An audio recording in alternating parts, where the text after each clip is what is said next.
met actually, I think it was through your daughter, Emily. She introduced us.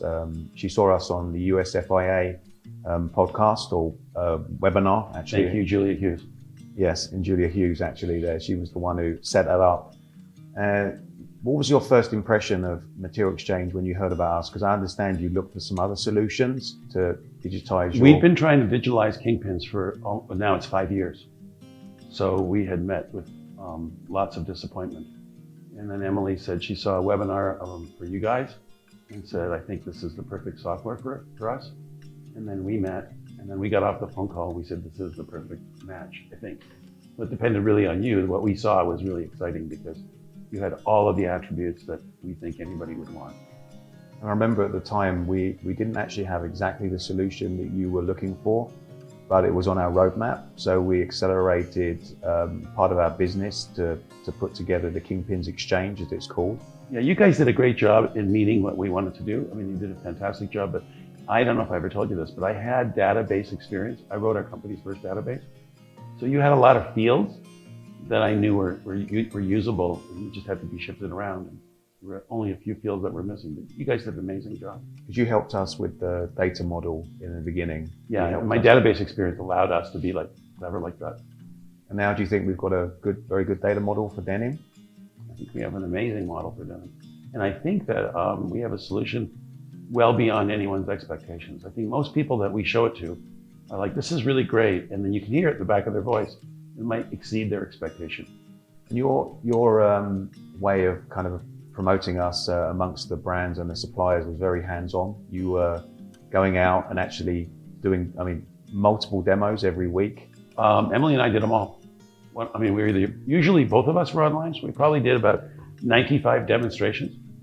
It normally depends on how much chit chat there is in the call. They're anywhere between 30 and 50 minutes. And what was the initial customer reaction when you went out? Let's start with the supplier side, or the meals. Well, we started with the click-through.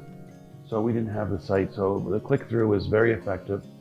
And the general reaction was always the same. Almost 8 out of 10, 9 out of 10 people that we showed, or companies that we showed it to, wanted to participate in the program. And this was in the... Actually, 30% of them said yes before we finished the presentation. And this was in the middle of COVID, so there were no physical shows actually happening at the time. No. And before COVID, you said you were thinking about digitizing and kind of extending your event to make it more year-round. Was it COVID that was really the catalyst? No, it wasn't. We didn't think like that at all, actually. No, the way we thought was that, number one, products needed to be digitalized. So one of the things that kind of is amazing to me is that people in our industry, whether they come to our showroom or they go to our shows, they walk around with a pencil and a notebook. And I find that so bizarre. And scissors.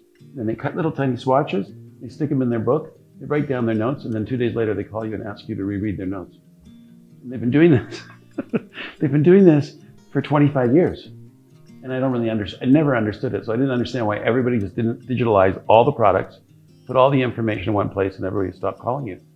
Is that based on the fact that when you have the physical shows, someone from the company, the brand, typically walks around with a notebook too? With a notebook, and then that information has to be shared with other people inside the company. Yes, and half the time they can't read their own notes. Right. So they call you again and again and again. And so I don't really like a lot of communication, so I thought that was amazing. And then the second thing that we like and that you have, and we now offer, is that the really cleverest buyers can actually look at collections by themselves, and they don't need a salesperson.